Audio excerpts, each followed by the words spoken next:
No. We start. We started. Yeah. So last time we've now taken a dive into the world of shaders, and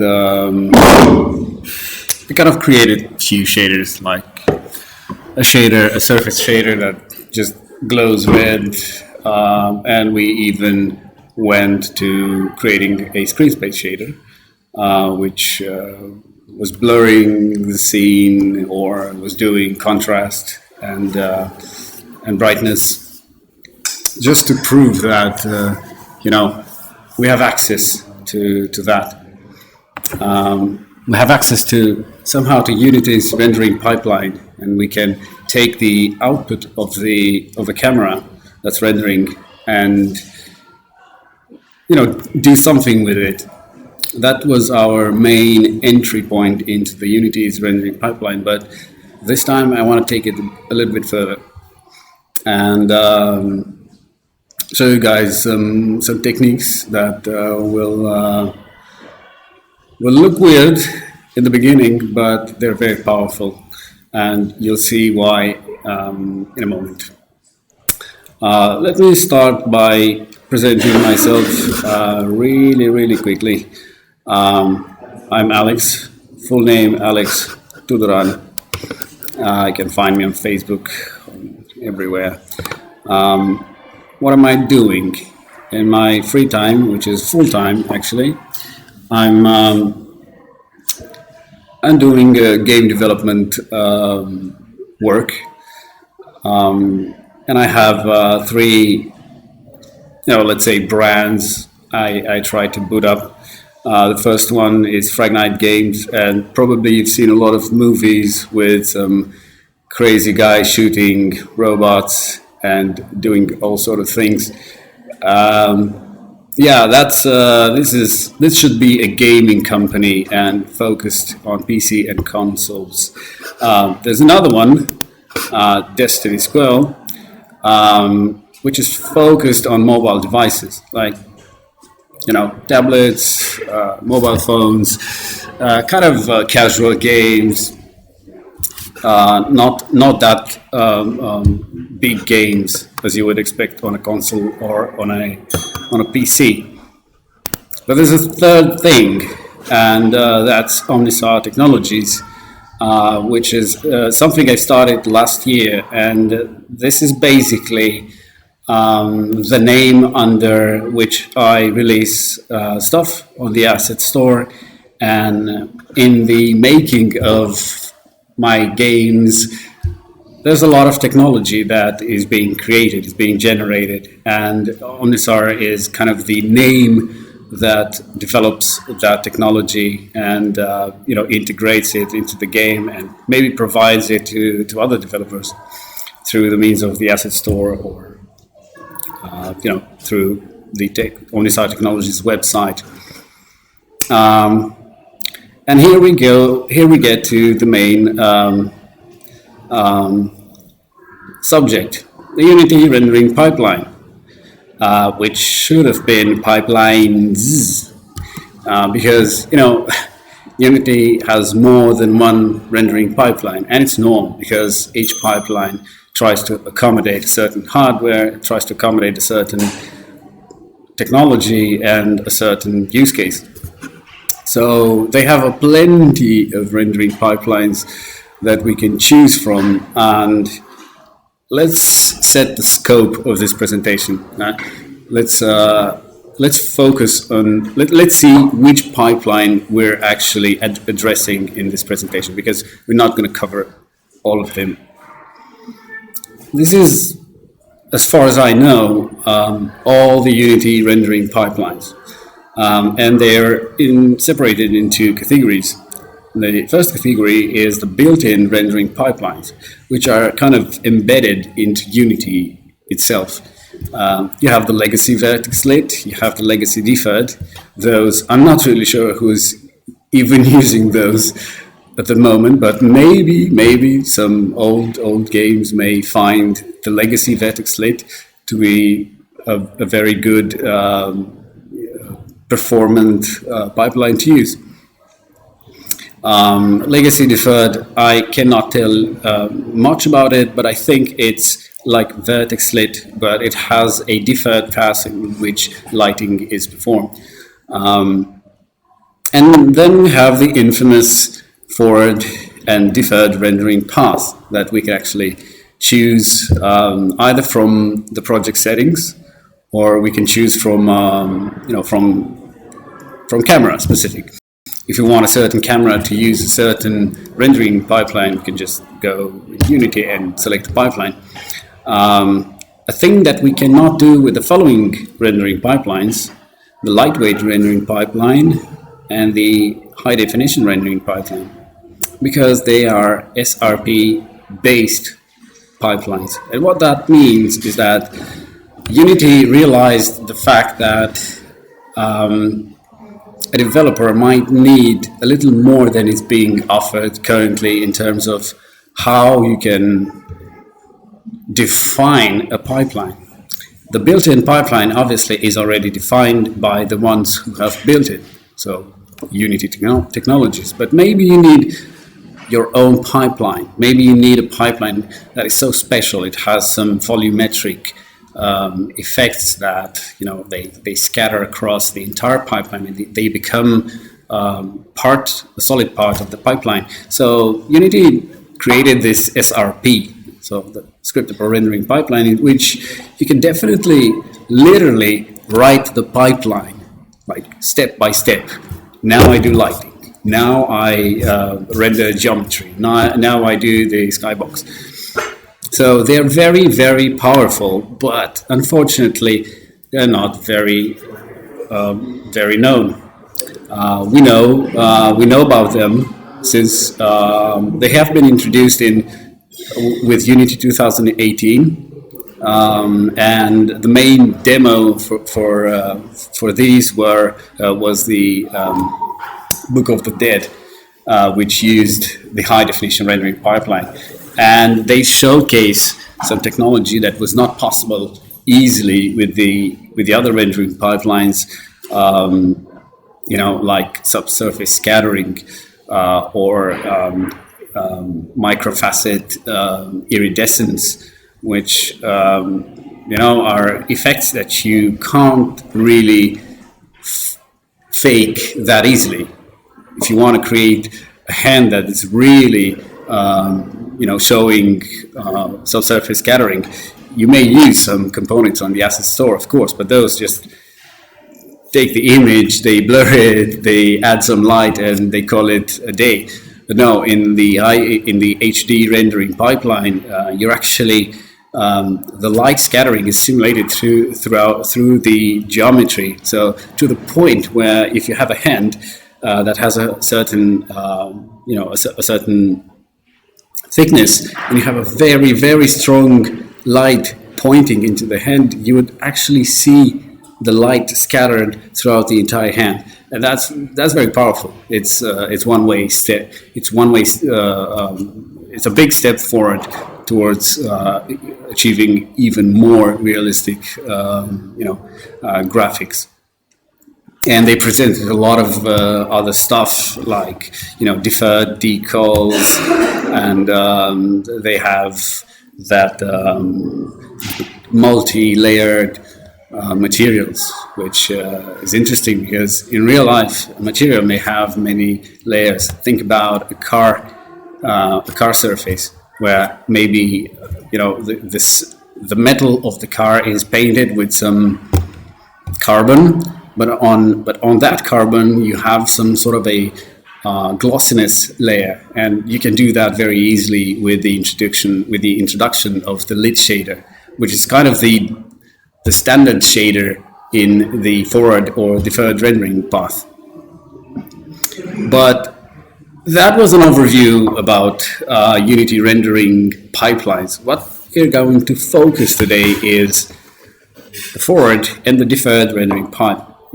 pass. So in other words, we're going to be a little bit conservative here, but that doesn't mean that what we're going to present here is not valid for other pipelines as well. I've chosen the deferred rendering pipeline specifically because it's a bit more modern, and it has some features that we can easily use and create some amazing things that we'll see later on. The question is, how do you control? If you think of a rendering pipeline like an actual pipe,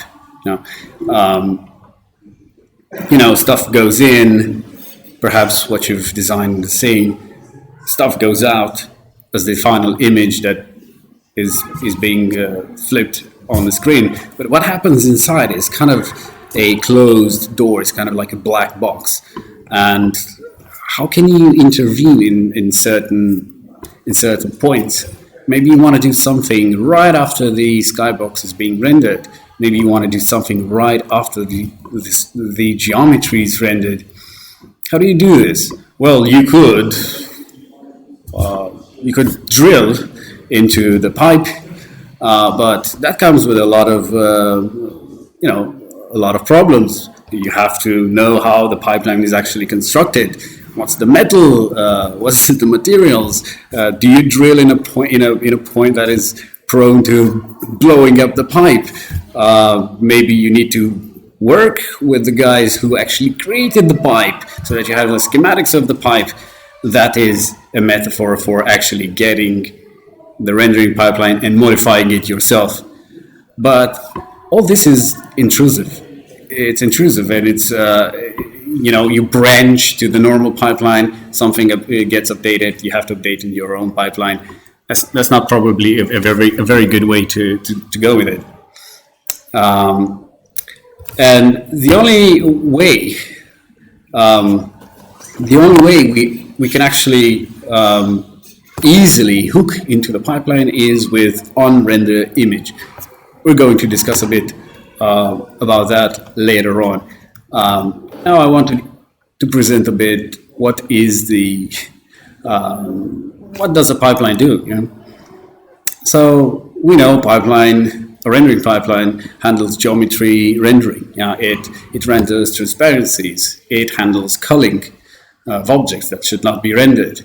It handles material execution. And when I say that, normally you would expect to be material rendering, but I see it as a shader execution and fetching the data. So in other words, there's a CPU that defines the material and all the data that material has, and has a shader, and all that needs to be submitted to a third-party hardware, which is the actual GPU. So the rendering pipeline is actually it mediates this communication between the CPU and the GPU in terms of material rendering. Also, it does handle lighting, starting from the directional lights. It creates those light cascades, which is increasingly smaller in size, seen, viewed from a certain angle, but it's for performance reasons. When you get very close to an object, you would want to use the big render, but for very far objects, you'd want to use a mid-map of that. And all this is done by the rendering pipeline. Obviously, reflections, a very big part of the rendering pipeline. I said it's lighting after all, because really the reflection and lighting is no different in terms of how the rendering pipeline works internally. Literally, the lighting is written in the emission buffer at some point, and the reflections are just pasted over. So it's still lighting. But besides doing this, besides managing the rendering buffers, which is the next point, It handles the merge of the reflection data, because we have reflection data in the scene. Yeah, we have the reflection of the environmental skybox, and if you do nothing besides putting the skybox there, you get the same reflection regardless. But if you want to refine the reflection, maybe you have a kid running in a dark room. You would not the kid to reflect what's outside the room. So maybe in that room you would define a reflection probe, and that reflection probe would create reflection data that Unity would merge with the global, more generic reflection data. And maybe that room has a smaller room which has a certain lighting, and then you put another reflection probe there with a higher priority. So each reflection probe will override the information that is generated by reflection probes with lower priorities, and it does this smoothly. You even have control of the smoothness. It manages the rendering buffers. You have depth buffers for cameras, you have stencil buffers, you have the G buffers, which G doesn't stand for graphics. A very long time I've actually thought G is for graphics. So yeah, graphics buffers, makes sense. It's actually geometry buffers. Those are the buffers in which geometry only is being rendered. Maybe if we'll have time, we'll see what those are. And of course it handles render targets and all kind of buffers that you need to create while maybe working on an effect or something. Provides framework for post-processing effects. Unity acknowledges the importance of post-processing effects and kind of allows that, but in a very limited way if you're not digging long enough. And the last one is provides way of injecting app-defined code in the pipeline. Now remember, I described the rendering pipeline like an actual pipe. Actually, you don't have to drill into the pipeline and maybe break things. They thought about it, and their pipeline has already the holes, but they're closed and ready for you to unscrew the enclosing and put your code there. But we're going to see how that works. It's not like you're going to have to do this every frame, but rather submit a list of commands that you present to Unity and say, hey, in this particular point of the pipeline, I know you're doing something, and I'd also like to do something, especially with the results you're getting. Why don't you take these instructions and put them in the pipeline? And he does that. So you don't have to actively introduce code into the pipeline. You only do it once, and it sticks as if it would have been part of the pipeline itself. How we do that? Well, hooking into the rendering pipeline, there's the easy way, and there's the hard way. Obviously, they have benefits and drawbacks. The benefit of the first easy way is it's easy, but it's a very limited way of doing it. Last time I presented this, which by no means I expect someone to look at the left side, is just there for context. Where did I get this? This is basically a diagram of mono behavior execution and all the callbacks in the mono behavior. What we're interested in is in this part, in the scene rendering part, because here we see a function called onRenderImage, and that's a magical function because it allows you to define it in your own code and take the source, which is kind of the output of the rendering pipeline, do something with it, and spit it on the screen, or maybe give it to someone else who would override this. So on a camera, you can have as many C# scripts overriding this, and the order you're actually putting them dictates whose output is whose input. So Unity with this kind of created an extension pipeline in which you can add pieces of your own things. But maybe this is a little too far, a little too late. Maybe things were done already. Maybe you wanted to do something way much earlier. How do you do this? Well, there's a harder way, but far, far more flexible. And it's the way you actually inject the code into those prepared,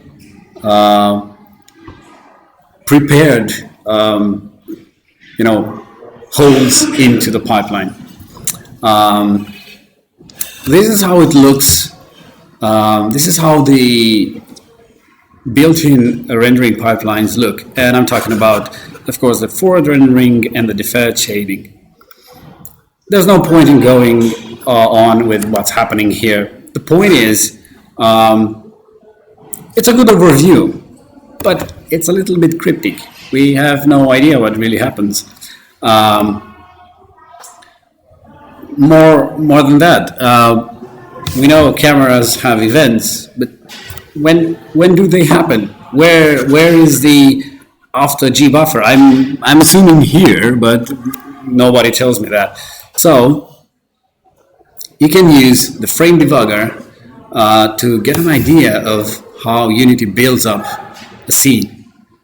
And this is a movie, but let's scroll it quite fast. It doesn't matter what writes on the left. It's just here to give you a glimpse of, at each step, if we pause, for instance, at each step, here we can figure out what shader is being used, what texture is being used, what G buffer maybe is being used. So all the resources that are being involved in this specific step. Fast forward in the future, we see some geometries being built. We see how there's an effect here that tries to do something. Say it creates some mid-mapping versions of the same thing, and goes on like this. It creates all the transparent geometry, which are the particle systems. This is an explosion, and obviously it has a lot of particle systems. It's overkilled with lights, with particles, with smoke, with fire, with, I think there are at least 60 particle systems involved, which is a lot. I know. Now it added a little bit of bloom. It looks a little bit better, and we can essentially see how the image is formed basically from scratch. But what's important here is that from time to time, if you pay attention to what's happening on the left, we see this command buffer after final pass, command buffer. Why do they show up? And what's after final pass? What's before image effect opaque? What's before image effects? If you Google it, you'll find out it's a list of camera events. But how did they get there? And we're trying to debunk that, introducing command buffers, because sometimes on-render image is a little too late. Command buffers allows us to hook into the rendering pipeline a little earlier. Now, I've made it a little test because I've looked all over the internet. Nobody could tell me what's the order of the execution of those events, let alone when they happen. So, you have this, which is a list of camera events taken from Unity. And then you have this, but something is missing. Where's the information that puts here every event so that you know exactly when you create a command buffer, if I want to create a command buffer right after opaque image effects, what is the event that I need to use? Maybe some events are self-explanatory, like before gbuffer, after gbuffer. I would assume that after gbuffer is right after here and before lighting. And you kind of can make some sense. But what I did was a very simple experiment. I'm just going to read from here. So what I did was I've added command buffers for every camera event known to man. And I didn't have a complex geometry in this. It's just a cube and nothing else.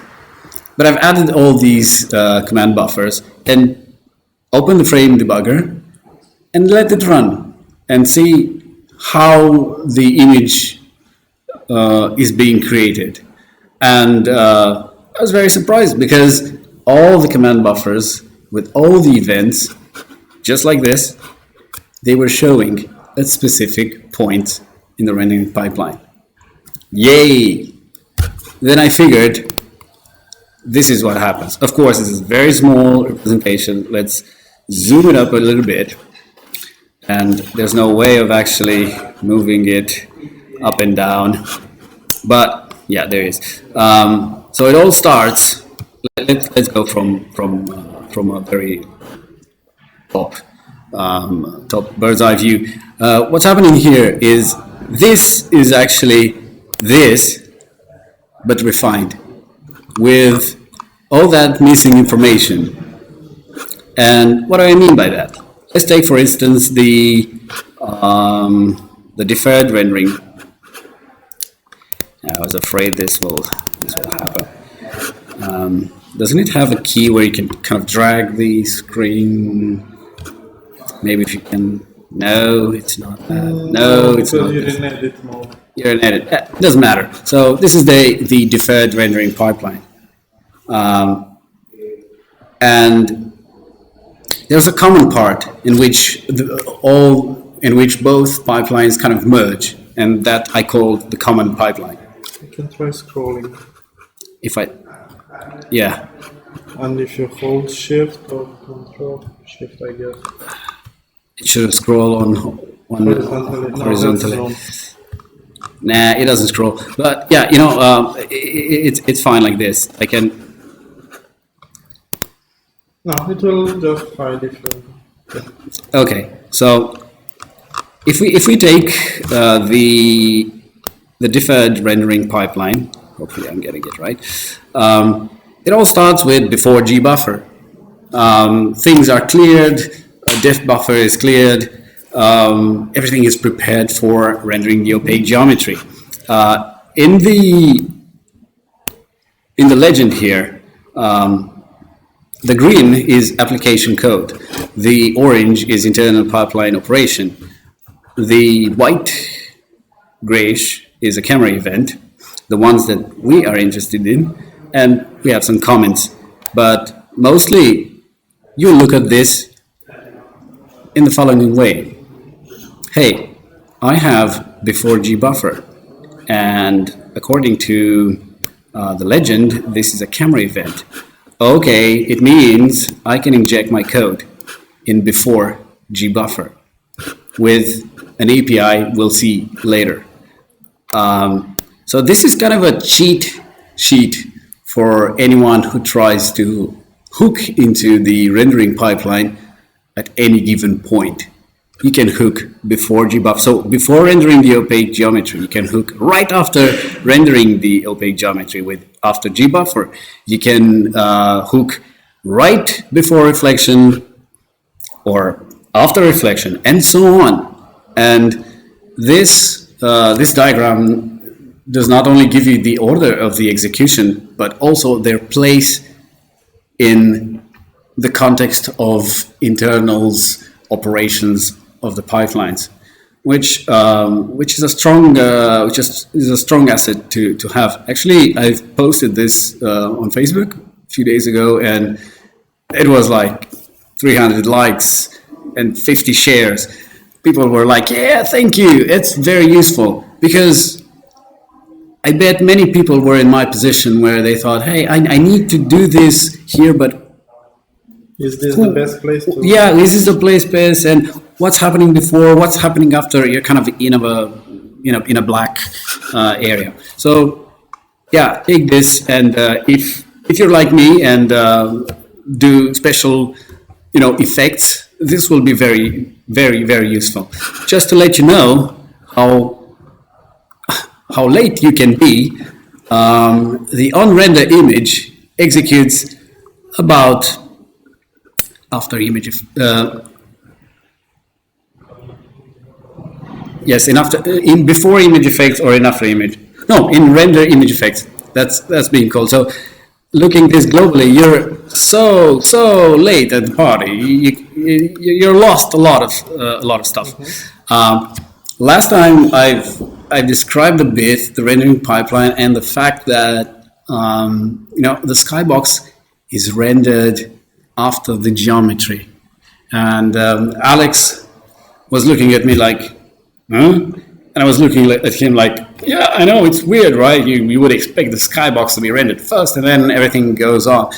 No, there are two reasons for which the skybox is rendered. Excuse me. The skybox is rendered after reflection, between after reflection and before lighting. And there's a strong reason for that. First of all, it's about performance. Running the skybox shader takes a while. You don't have to do it for everything. Maybe you don't have to render the skybox at all. Maybe you're indoor, and you're cooling out the sky naturally per pixel, if you wish. But the second one, skybox is a source of light. So you have to have geometry rendered so that light affects the geometry. Otherwise, if you render the sky first, God knows where the light comes from the sky. You can't do that. So here we see something called transport reflections to emissive. Is that step where I told you that, when Unity computes lighting, it computes it into the emissive buffer. And right after that, it takes all the reflection, adds it to it. Well, it does that with the skylight and with the sky reflection as well. So going on with this, because we still have an hour, I think. These are all the camera events. This is put here just for your convenience. It's nothing more than you would find on the Unity docs. So just to have them here. But how do we actually hook? Because this is the main point of the presentation. Virtually everywhere. This is like a glorified, statement, which will prove into the editor. And now we go into the editor. There's nothing more but QA. Thank you very much. We're done. Next time we'll be talking about. Right, now let's go into the editor. And here in the editor we have a basic scene, nothing fancy, light, a skybox, and if we add maybe a sphere somewhere here, it shows up. It shows up in the scene, and if we look at this drop-down menu here, this might be important for you guys who are trying to debug things, why things don't show up in the way you might expect to show up. So by default, this is shaded. It's like this is the final image with all the bells and whistles, with the post-processing effects, with everything. But maybe sometimes you wish to see how much overdraw you have. Yeah, you hear. If I duplicate this box here, duplicate the box, move it a little bit further, duplicate it again, move it a bit further. You got the idea. There's a huge ton of overdraw. Yeah, because he has to draw it all. Actually, if we would do if we would use the cooling system properly, it would not, because all the other boxes are.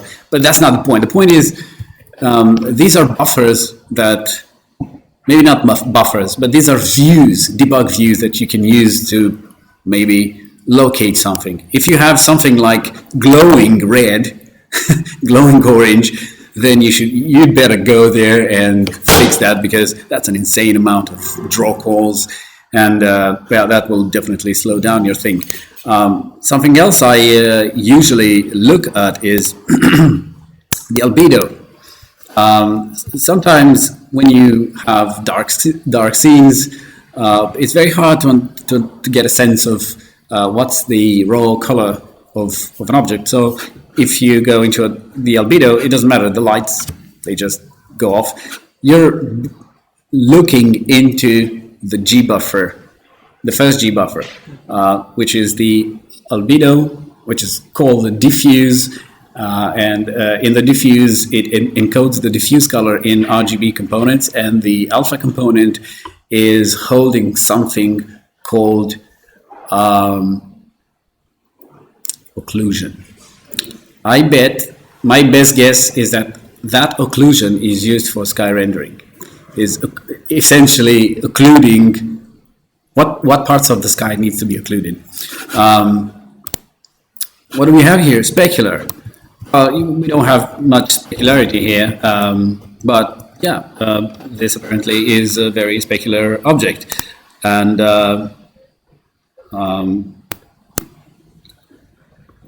if we turn it down, it goes off. But because it's metallic-ish, it has some specularity. What else? We have smoothness. Again, all these are the same. Apparently, the ground is not smooth at all, but we can definitely make it smooth. Yeah, and it shows up here. And another thing you might consider looking at is normals. Sometimes things look weird, or they don't have the detail you're expecting them to have. Normals can give you a good glimpse of, here's my normals, and they look good. Even the floor has normals, and we can increase that to kind of see the normal. So you have some control using these views. They're literally debug views. Also, you have a lot of other stuff which kind of we're not interested at this moment. Let's go to shaded and to wireframe. So it's normal. In this scene, we have 3 cubes and a sphere that is an isosphere. Has vertices. We can see the vertices. We can see the vertices of the floor probably, but the floor being so huge, it's a big vertex. And why do I show you this? I show you this because we're about to do something magical.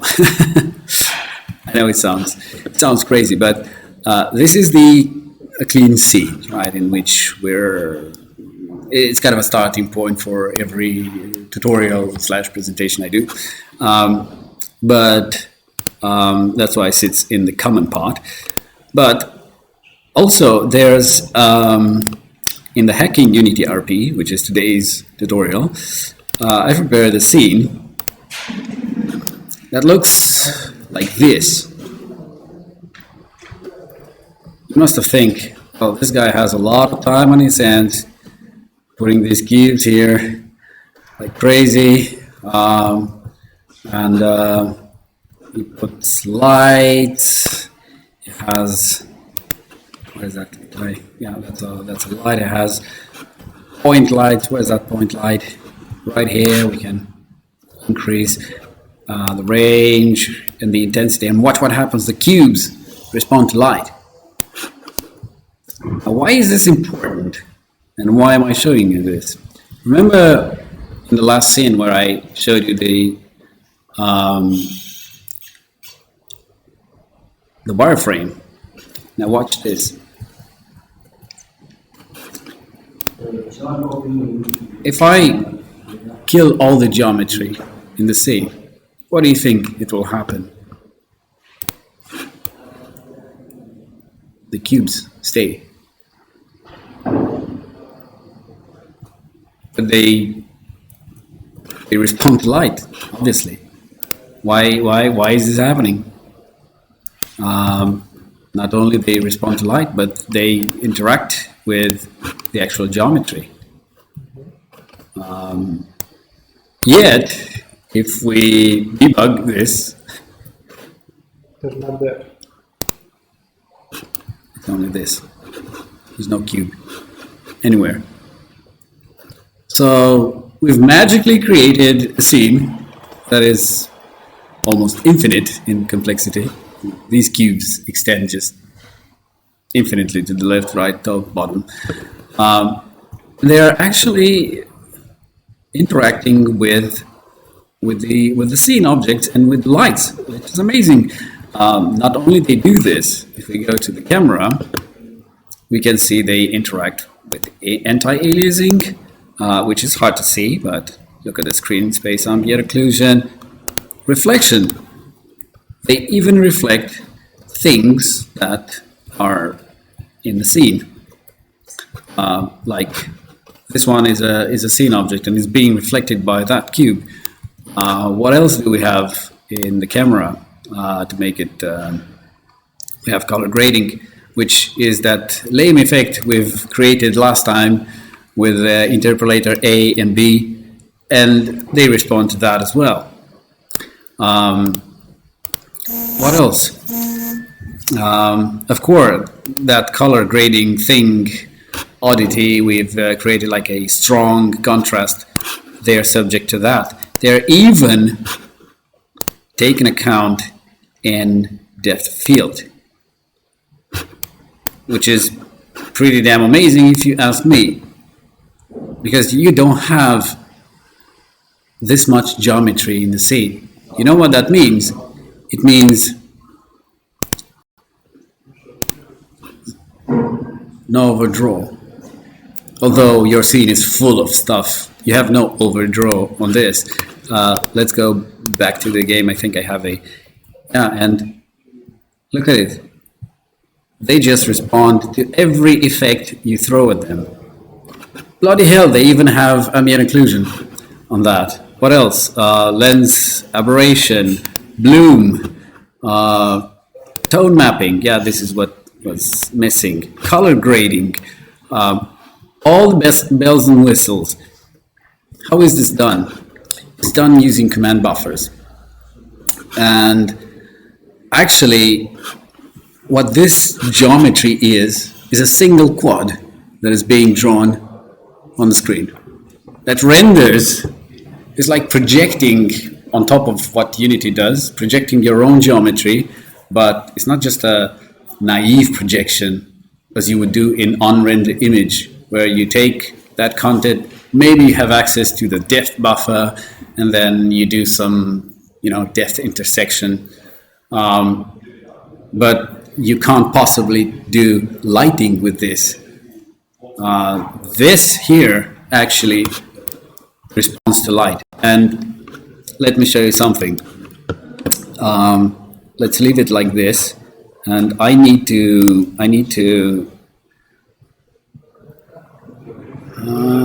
okay, in the tutorial, but where, in SSG, in the ray matching, simple. I'm gonna open the shader, and what's in the shader is not important. I'm just changing now the way the shader is displaying things. You'll see in a moment what I'm talking about. I want to make that a genuine scene object so that it actually shows up in those debugging buffers. To prove that is for Unity, there's no difference between our cubes and this geometry. Let me go here, and I'm gonna use this, make it a scene object. Things will go crazy now, it will disappear. And I have this cube.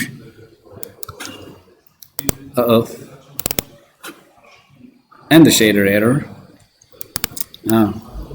He doesn't support this.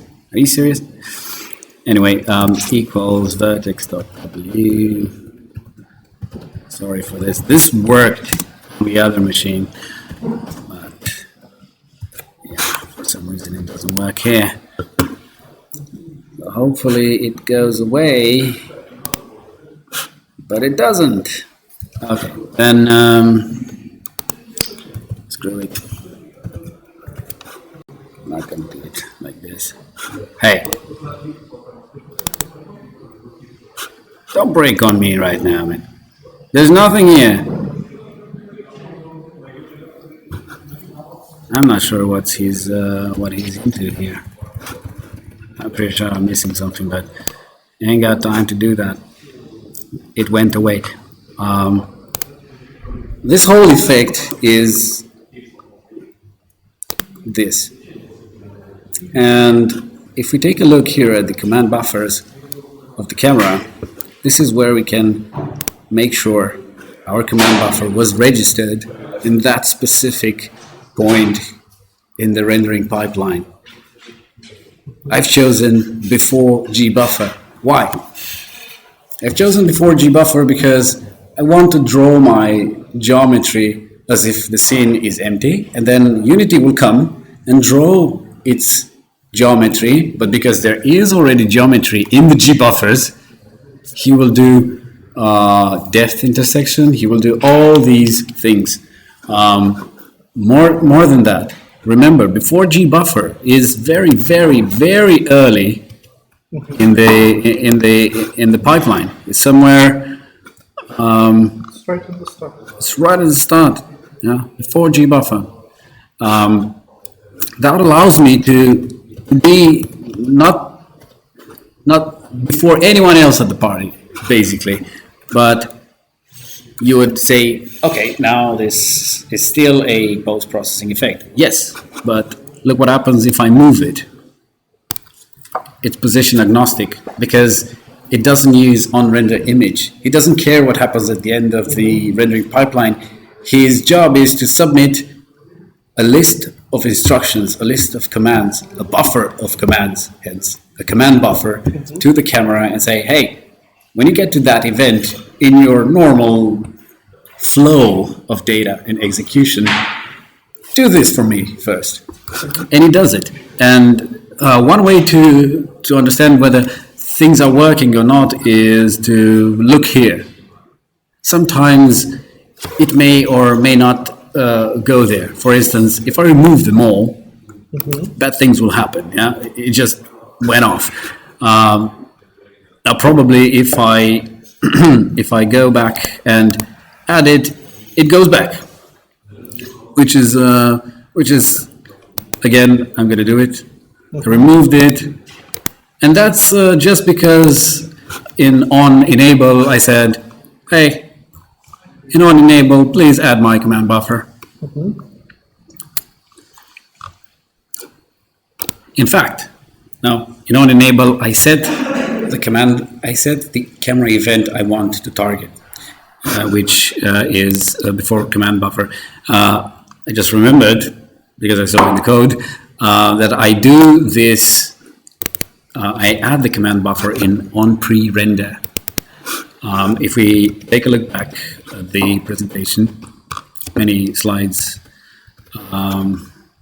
many slides above, here, this is the pre-render. This is a very good point, even in pre-call. If you do call sensitive things, these are very good. Even in on-will render object, that's a fantastic place to define the command buffer and to submit it to Unity. And how do you do this? Well, it's very easy actually. You just create a command buffer. Yeah, the command buffer in my case is a member, because I want to. At some point I want to clear it. I want to do stuff with it, but usually you can fire and forget. but that would be messy. So it's a good idea to actually get, to have a variable somewhere and hold the reference and do stuff with it. Also hold the reference to the camera event, because the API is like the following. If you get the camera, you can do this, add command buffer, right? And look what it asks. It asks for a camera event and the command buffer. So you can say, okay, but I fire and forget, create a command buffer, I don't care. But at some point, when user unclicks the your component like this, you don't want the command buffer to stick, because the effect will stick. So you want to say to Unity, hey, you know what? I've submitted this command, but now I want you to remove it from your pipeline, because my user doesn't want this to show up. So I'm guessing, or I'm remembering that I clear the command buffer, which is camera.remove the command buffer, and here's where these two come in handy, because I remember them. And you always have to do clear and dispose. That's and even assign it to null, so that garbage collector just comes and just wipes everything on. Usually I do this. I put some error logging with removed and added, so I know for sure they've been added or they've been removed. Sometimes Unity has a problem in refreshing this list here. You never know. So it's good to have. But look how easy it is to add the command buffer. You just create the command buffer. And remember, this only happens once. There's a test here, right? Yeah. So if it's null, so this only happens once. You will see this string just once. So this is what I meant when I said you don't have to actively, render into the pipeline. You just have to create the list of commands. And in this case, the list of commands is this. This is the only command I want. It's basically I say, hey, when the camera event that I specify, before gbuffer happens, I want you to get my buffer of commands, which is this, and add it into your rendering pipeline. So everything you do here will happen in the rendering pipeline. Like, there's a lot of stuff you can do here. Like copy some texture, clear some stuff, draw some mesh. You can draw meshes here as if they're in the scene. My best guess, and maybe it's not actually a guess. If you look into the frame debugger and you try to identify when objects in the scene are being drawn, they're being drawn with exactly this API, draw mesh. And Unity does something like draw mesh, puts the mesh here that gets from your mesh filter, uses the object's transform matrix, and uses the material that the object has assigned to the renderer, and these are, I'm not sure what, maybe passes or something like that. But this is the same API. So me doing this draw mesh quad is like Unity doesn't even know somebody hacked into its rendering pipe, because this is genuine commands he uses on a regular basis, right? But now let's make something even more interesting. And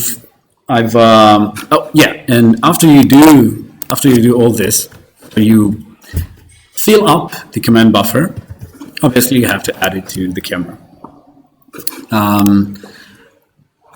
And be a good boy and on disable, or when the user doesn't want it, clear the command buffer. Okay, it's not much to do. It's just managing code. But the core thing you guys need to take from this presentation is this part here. This allows you to make wonders. This allows you to copy, for instance, at a certain point, the depth buffer and use it later on in a different pass, maybe passing it to a different shader.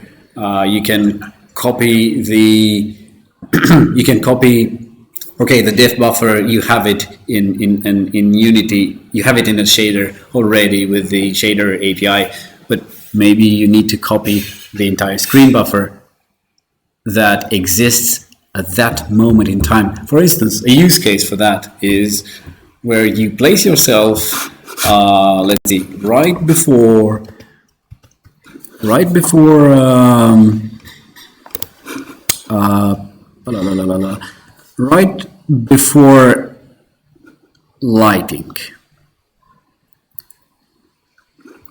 Reflections were done right before lighting. What can you do there?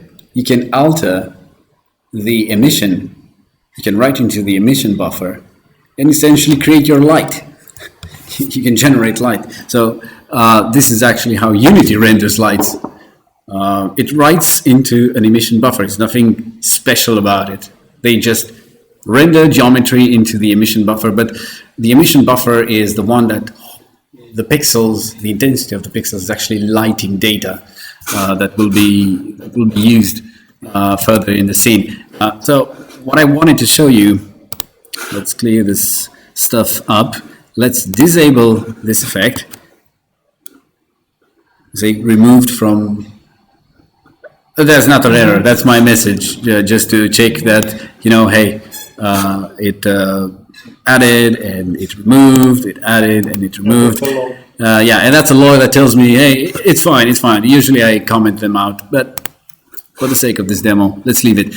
But what I wanted to show is that we've seen this, but it doesn't quite show up here.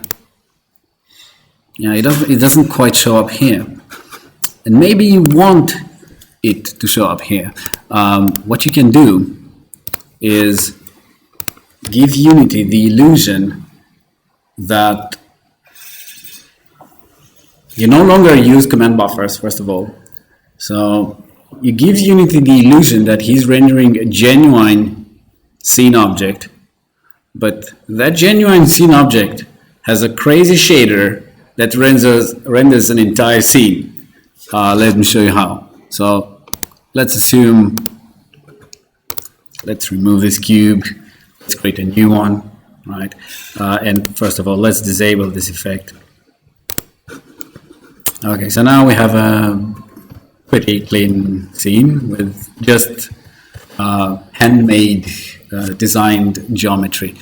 I'm gonna add here really, it doesn't matter what I add, but I'm going to go with a cube, drop it out, and call this special cube. And why is it special? For now, it's not special at all. It just sticks there and probably looks average. But once we assign the very same material we used to render the full screen quad, watch what happens. Nothing. It happens nothing. Yeah, no, now it happens. Unity registered it. You make sense of what's happening here. So we don't have a camera effect. We just have a special cube in the scene, which instead of rendering itself as a cube, it renders this crazy geometry as if it would be a portal. I didn't have time to actually map this to the entire full screen, but the interesting thing is that, look, it still interacts with the objects in the scene, which is pretty crazy. It still interacts with the objects in the scene. The lights still work. But more than that, it shows up. Unity thinks this is a content that was generated with thousands of cubes. But it's not. It's just our crazy shader doing magic things with the G buffers. Let me change, just for the sake of it. I'll go back to the full screen thing. I will disable the special cube and go back with the camera based, with the command buffer based implementation, because this is kind of full screen. And I'm going to try and use a different sign distance function, because all you see there is a repeated sign distance function. A sign distance function, let's not go in detail now, because maybe we'll have a talk about the sign distance functions, which are closely related to ray marching. But what you see here is actually ray marching. Yeah, all this is ray marching, and it uses a simple cube function that is being repeated, and precisely that happens here. This is a box. This is the distance sign distance function of a box. What is a sign distance function? It's a function that tells you the distance to the closest surface of the object it represents. Let that sink for a moment, and let me just come here and change the sign distance function to be something else. For instance, instead of repeating the box, I'm going to repeat the sphere, just for the sake of test. So now we save the shader, and what do we have? Nothing. We have error, no matching two parameters, because yeah, it had a new parameter. Yep, we have a world full of spheres, and they look marvelous. They have, they're all almost metallic. And how do I control the shading of the spheres? Well, actually, my shader is a shader that writes into not only in one buffer, it writes into multiple buffers. This is called a multi-rendering technique. If we look at the output of this, it's a structure. And it's no longer a float for like a single color. You put it on the screen, it's a structure. And the structure is this. Okay. So I'm actually writing into the diffuse, which is SV target 0, and RGB is the diffuse color, occlusion is A. I'm writing into the specular and smoothness buffer. RGB is specular color, smoothness is in the alpha. I'm writing into the normals, and you have normals, RGB, and unused alpha. I'm writing into the emission, and emission is RGB only, and also writing into depth. So I'm providing to Unity the whole package, as if he would provide itself. So in the frag, I do all sorts of things. So let's alter those things. For now, we have a thing that looks like this, right? So we have some spheres that are somewhat affected by the light, but we can make them fully metallic if we use the diffuse 0 and full smoothness and full specularity. We get fully metal spheres. So we can emulate basically everything that the standard shader emulates. Let's not make it a metal. Let's make it fully diffuse and not so smooth. In fact, 0 smoothness. What happens? Well, they're being fully lit by the light. I don't like that, so I'm gonna go back with my almost metal spheres. By the way, what happens if what do you think it will happen if I go diffuse, close to zero, so maybe a super dark gray, and zero for with full specularity but zero smoothness?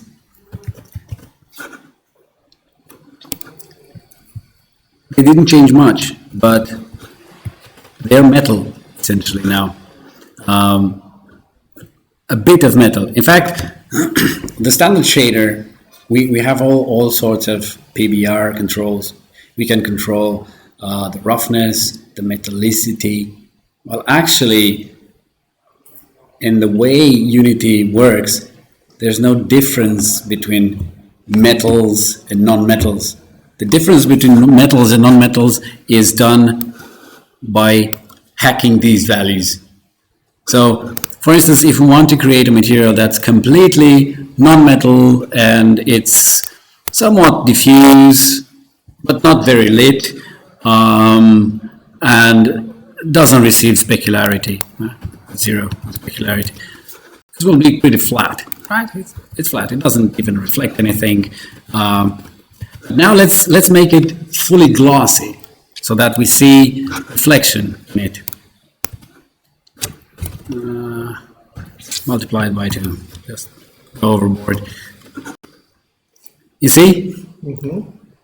How do I turn this? What's the what's the equivalent of turning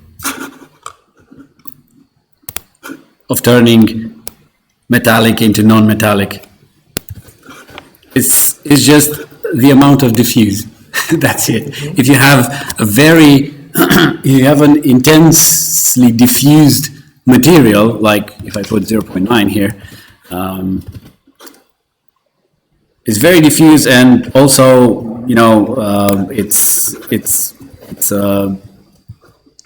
it reflects. It's almost like this phone, right? So it has it has a light. It emits light, but if you look at it, it kind of reflects, and it doesn't change the color of reflection, regarding of what you have here. This is what happens to this. But if you want to make a metal, put the diffuse to 0, and bam, full metal. To prove it to metal, we can even go and make it a little bit less softer. I think we went too far with this. That's 0.9. Maybe we get some sort of titanium thing. The point is, you can control all this by writing into this structure that you create yourself, basically. And this is called multi-rendering.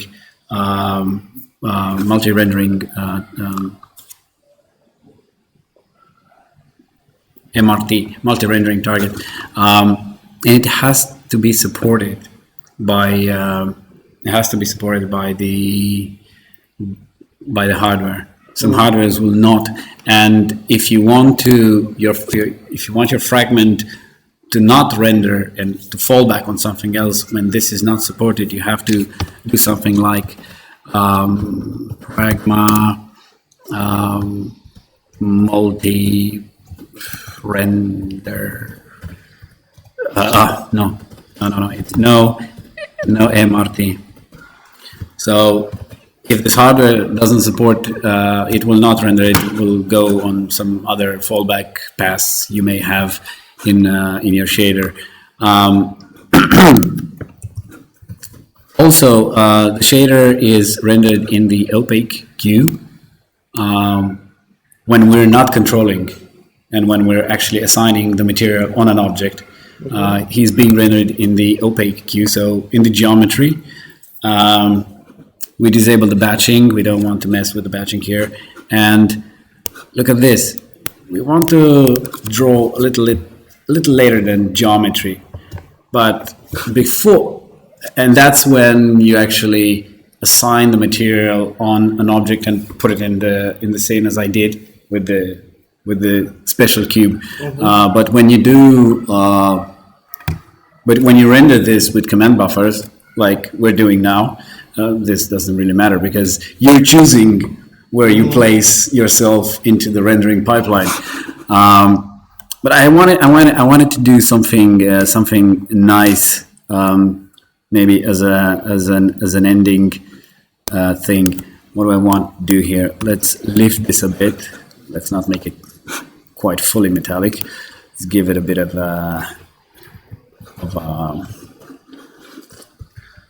glossiness, but not necessarily fully metallic. And I'm going to change the. So remember now I'm using a sphere as a side distance function, which is the most basic thing. Is the most basic distance function. Why? Because the distance from you to a sphere is always the ray of sphere. The diameter. No, not the diameter. The radius of sphere.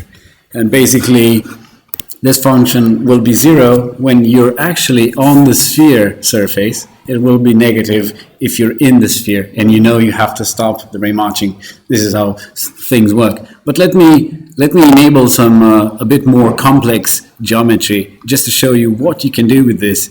So now I'm not going to do this. Maybe not going to do this either. And I have some things taken from a guy who's very, very talented on this, but fortunately I can't remember his name. Let's see this. And look what happens. Well, maybe let's tone down a bit the lights, because the lights are just, the directional is not that strong, but these ones are.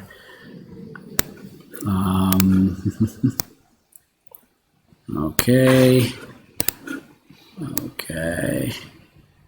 But I'm guessing there's a spotlight somewhere. Yeah. So you can have lots of. Look at this. It's beautiful, all shiny and stuff. Let me put this to full max. So I want the smoothness to be at max. It's just a world created with a single shader. And if we look at the rendering, at the draw calls, it's just one draw call. And obviously, if we look at the overdraw, there's nothing. It's just these sphere as we expected. You can create crazy worlds with this. Let me try something else. Because I have some of these.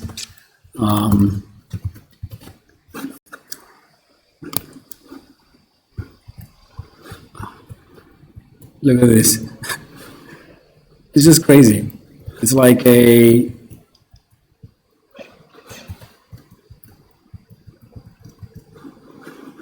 I'm having trouble. Okay, we need to go up.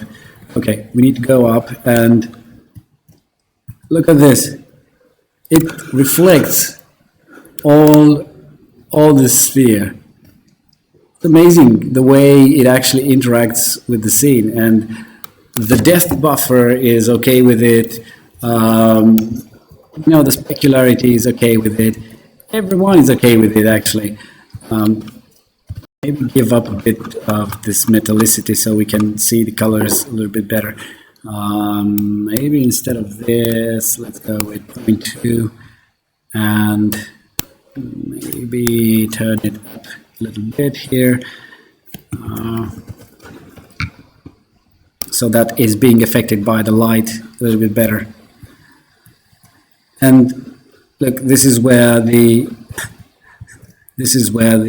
blue light stops. No, in fact, this is where the other light, the orange light, stops.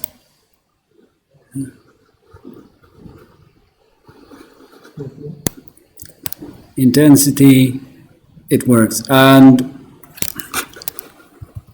let me try one more thing. And look at this.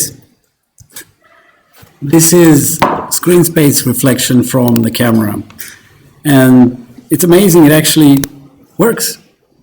Yeah, so you've created something with an analytical function, and you've deployed that into the scene. And suddenly the scene, this, for me, this looks like a super weird palace from somewhere.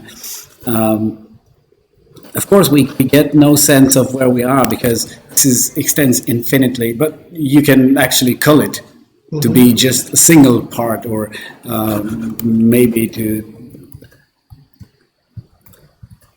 Okay, what else do I have here? So remember, I have some things. So we have a pseudo-Kleinian.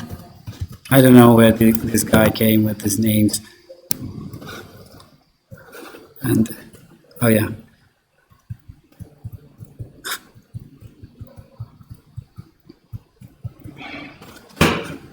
Is this a spotlight who's killing it? I can't really tell. Which light?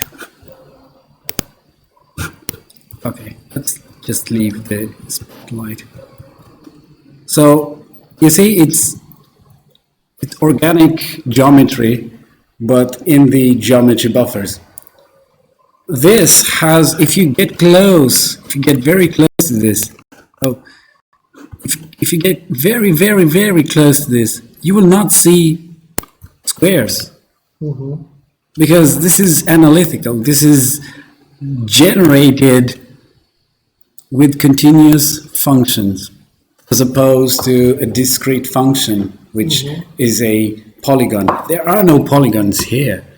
So I think in the future, people will take this more, seriously into their game, especially that the performance is quite good. You get rid of the... this is just a huge thing. Oh, yeah. This looks like a structure of a building almost. If we give up the lights again. But who is killing it like that? We have, oh, I think this spotlight does it. Yeah, that was doing problems. And let's isolate this a little bit. So it looks like, you have a bridge there. You have, so obviously all this has some advantages. And just to prove it, let me disable this. Let me disable this and enable the special cube, which uses the same thing. And what I want to prove with this, hey, you, Mr. Cube, just go away, because I want to go with my special cube here that renders this geometry specifically. And it blows my mind that it works with, screen space reflection. But what's important here, what I want to show is, look how detailed it is in terms of normals. It's just so many, okay. It's super, super detailed. Super detailed. So you get all these details without actually even designing it. So what you need to do is to represent the object you want to render as a function, and those are sign distance functions. And you can start with primitives. There's a page on a guy. I will link that into the presentation, which he he posts a list of primitives, and these primitives can be joined, can be intersected, can be disjuncted, and he creates faces of humans with all those functions, and it's genius because he can go as detailed as he wants to with the price of just one draw call. Of course, there's an expensive draw call because it has to do a lot of things, but there are some inherent advantages, like you get per pixel culling. You draw it. It's not on the screen, you don't draw it. You don't have to employ special culling techniques like, have culling volumes, camera is here, it doesn't see that, bake the culling and do all that stuff. No, it's on the screen, you render it. It's not on the screen, you don't render it, and that's what it is. Obviously, the other benefit, we look at the draw calls here, overdraw. There's nothing. There's no overdraw, and I bet if I look into the number of batches, which people are crazy about, this only adds one. So yeah, performance-wise is great, and the fact that it actually runs on my PC, which on my laptop actually, is just amazing. It's just fantastic. I can.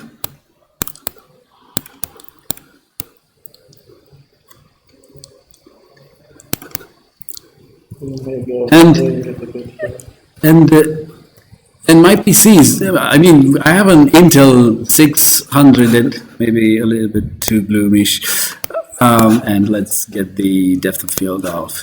And maybe the spotlight, maybe not that big, and not that intense for this scene.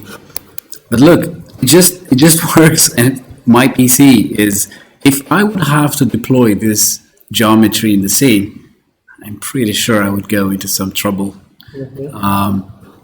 But look how complex this. I mean, if you would want to deploy this geometry in the scene, how many triangles would you have? How many batches you would have? But this is just one draw call. And I think with a good management, with a good SDF management, you would be able to create things. I mean, what do I have to do to make this functional? Like in gameplay, I would have to create collisions. And that's it. I can walk through this. Say I'm a level designer. Yeah. And I want to use something like this in my game, in my level. Is this how do you go about it? How do you add it to a scene? How do you play with it? I don't know. How do you customize it? Obviously, everything is related to those SDF, those sign distance functions. Obviously, those are ones that power this technology. So my best guess is that right now designers don't have much options. What I would do, and what I think it will happen is that there will be a series of tools that you would put a complex geometry like the structure here, and it would generate the sign distance function for you. And you would put this into your ray marching engine and magically appear here. Like an interpolation function, but... Yeah, but, let me show you how this is a sign distance function, and this is just for the box. Yeah. Obviously, this one here is so much more complex. If we take a look at it, we might be losing a lot of time. if you would design this into a third-party app, and you would want this kind of performance to get it in Unity like this. So, in other words, you would want to render it with ray marching because it's just one step. It has all those nice features. You would have to take your geometry, put it into a tool that would generate a CG ink file, that you would include in your shader. Does such a tool exist? I don't think so. So that's a business space. That's an open opportunity. Yes, that's right there. Yes.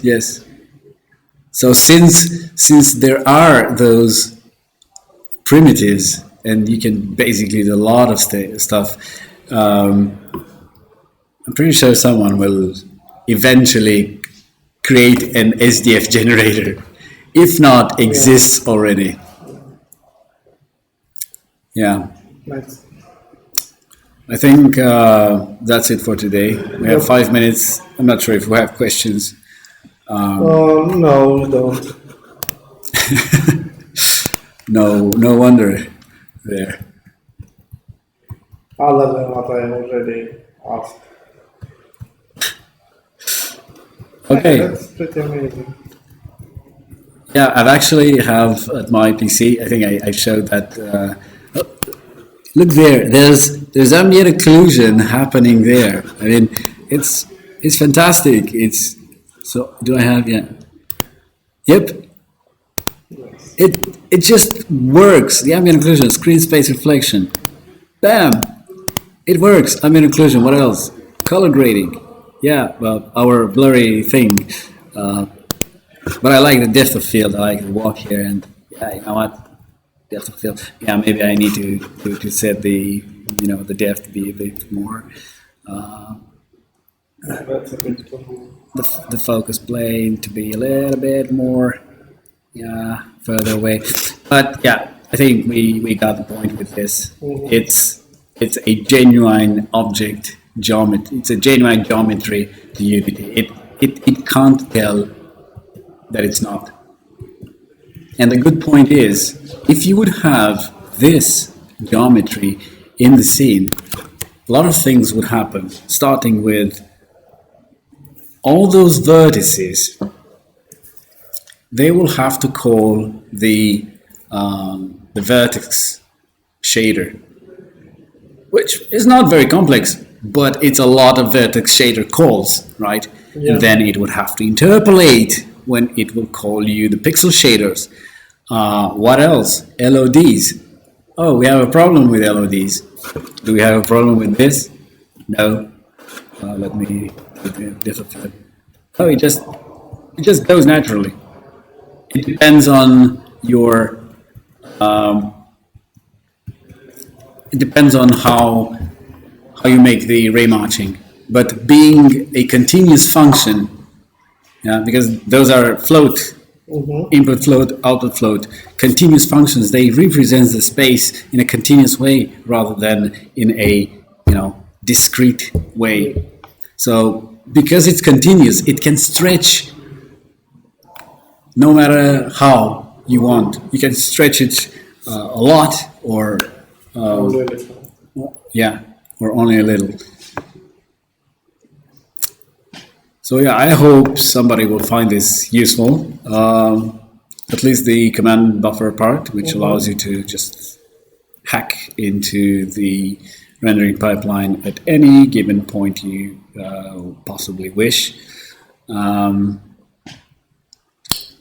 I think we'll have enough subjects for next part.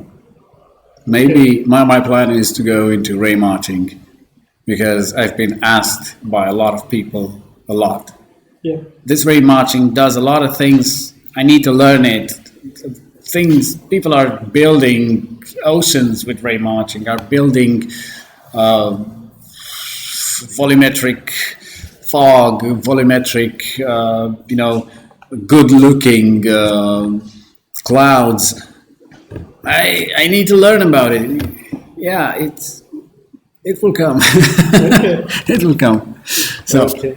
stay tuned. Next time we'll learn about remarching. Excellent. Okay. Many thanks. Okay. It's been fun. Yeah, for me as well. And stop.